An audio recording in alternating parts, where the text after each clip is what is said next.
लेकिन जब जल्जला आया है सबसे पहले भारत वहां पहुंचा है। ऑपरेशन का क्या नाम है? ऑपरेशन दोस्त। दोस्त एक टर्किश लफ्ज का, टर्किश जबान का लफ्ज है। आज जरा ट्वीट देखें कि टर्किश एम्बेसडर जो इस वक्त भारत के अंदर है उसने ट्वीट क्या की और उन्होंने किस तरीके से वहां लोग भी भेजे हैं और सामान भी भेजा है। इतना कुछ सहने के बावजूद हमारी हुकूमत को भी हमारे अवाम को चाहिए कि भाई उनको सलूट करें इंडियन आर्मी को कि जो जाके हमारे मुसलमान भाइयों की मदद कर रहे हैं। इसी तरह से टर्की और इंडिया के ताल्लुकात को आइडिया नहीं है, लेकिन इंडिया की टीम पहुंची जहां ह्यूमैनिटेरियन, जहां इंसानी मामला हो वहां पर सियासत एक तरफ रख देनी चाहिए। बिल्कुल। बकौल वज़ीर आज़म IMF ने हमें बहुत टफ टाइम दिया, लेकिन उसके बावजूद मुआहिदा अभी तक नहीं हो सका है। या एक दिन और रुक जाते कि आप इसको देख लें जी, लेकिन वो यहां से चले गए और जाके उन्होंने कहा कि आप ही पहले प्रायर एक्शंस लें, सारे इकदाम उठाएं और फिर हम उसके बाद आपसे जो है वो बात करेंगे। Bharat in the future India is a rising power. आप उनसे उनके साथ अगर आप उन जैसा कुछ कर नहीं सकते तो कॉपी कर लें, उनसे रिलेशनशिप अपने बेहतर कर लें। IMF का वफ्द आया था, 10 रोज मुज़ाकरात करके वापस चला गया। वो पैसे जो हमें मिलने थे। और मैं दूसरी बात आपको बताना चाहता हूं आज कि अचीव क्या कर रहे हैं, अजीत डोवल क्या अचीव कर रहे हैं, डॉक्टर जयशंकर क्या अचीव कर रहे हैं। अमेरिका को भी हाथ में रखा हुआ है, रशिया भी जाते हैं, सालसी आर्बिट्रेशन भी कराने की कोशिश कर रहे हैं यूक्रेन वॉर के अंदर। अचीव क्या करेंगे? Permanent seat at the United nation security council.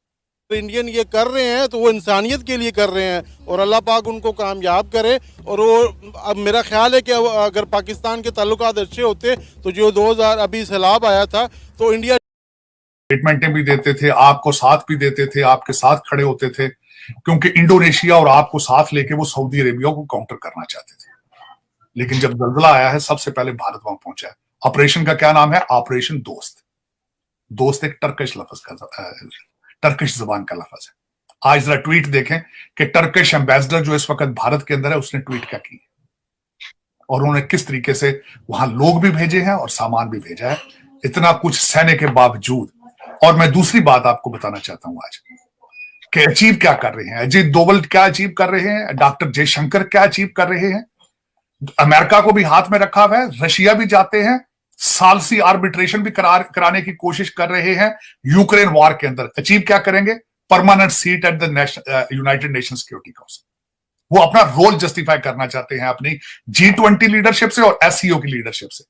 आप क्या हैं आज? आप रशिया नहीं गए, आपका NSA मौजूद नहीं है, आप इस वक्त you are in the ICU और आपको ब्लड की बॉटल लगी हुई है और आप फिर भी ढोल बजाते फिर रहे। आपके पास लीडरशिप आज भी मौजूद नहीं है।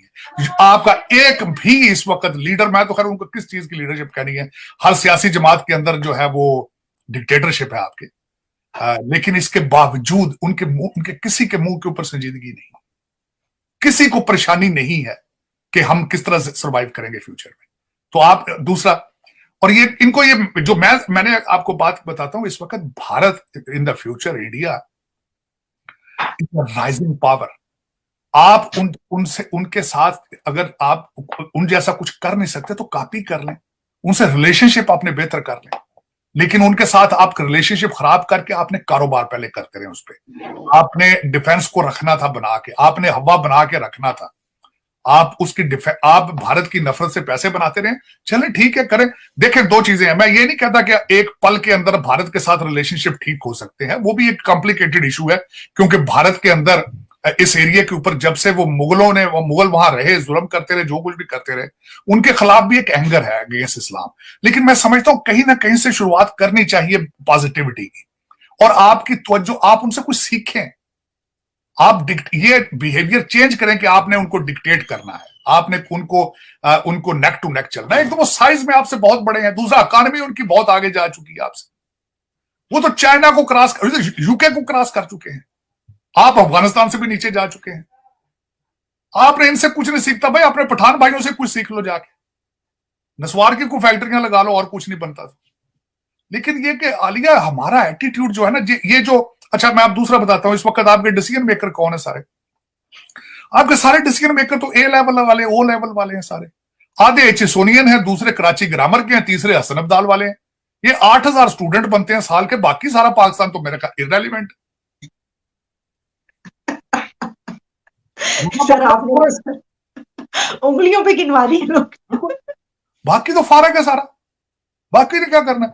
बाकी बेचारा कुछ टेक्निकल एजुकेशन लेके ऑस्ट्रेलिया कनाडा भाग जाते हैं, दूसरे जो रूरल एरियाज को वो पैदल चल के इस्तांबुल बैठे में। किसी ने आज तक बात अभी की है कि टर्की के अंदर जलजले के अंदर को पाकिस्तानी कितने मरे? किसी ने आज तक बात की इस पर? हालांकि वहां पे बहुत ज्यादा पाकिस्तानी इलीगल गए हुए वहां पे। और उसमें जो है वो उन्होंने कहा कि हमें वो जो मेमोरेंडम है वो हमें मिल गया है। अच्छा, मेमोरेंडम ये कल भी बात की थी कि ये अमूमन 48 घंटे पहले मिलता है। ठीक है, मेमोरेंडम यानी भी दस्तखत नहीं हुआ, अभी एक कॉपी इनको मिल गई, एक कॉपी उनको मिल गई। अब ये पीर के रोज, अब वो उन्होंने कहा है कि पहले आप एक्शन लें, वापस जा रहे हैं और वाशिंगटन से हम जरा आपसे बात करेंगे पीर के रोज जूम पे या वर्चुअली जैसे भी होता है, और उससे पहले आपको प्रायर एक्शन लेनी है। ठीक। वरना इस तरह से होता है जैसे कल भी कहा था ना कि मतलब है कि उनका एक बात ये चल रही थी कि कल रात को वो शेयर हो जाता तो फिर वो रुक जाते, यहां पीर तक रुक जाते वो, बिल्कुल बिल्कुल। या एक दिन और रुक जाते कि आप इसको देख लें जी, लेकिन वो यहां से चले गए और जाके उन्होंने कहा कि आप ही पहले प्रायर एक्शंस लें, सारे इकदाम उठाएं और फिर हम उसके बाद आपसे जो है वो बात करेंगे। और उसके बाद जब वो एक मेमोरेंडम साइन हो जाएगा, उसके बाद एक और चीज दरमियान में, यानी मेमोरेंडम और के बाद बोर्ड में नहीं जाएगा मामला, दरमियान में एक लेटर ऑफ इंटेंट भी आ गया। अच्छा, अब इसमें जो है ये एक बहुत ही अजब सा मामला, और उसके नतीजे में आज जो ऐलान हुआ वो ये है कि 76 अरब रुपया तो बिजली के ऊपर सरचार्ज लगा दिया गया।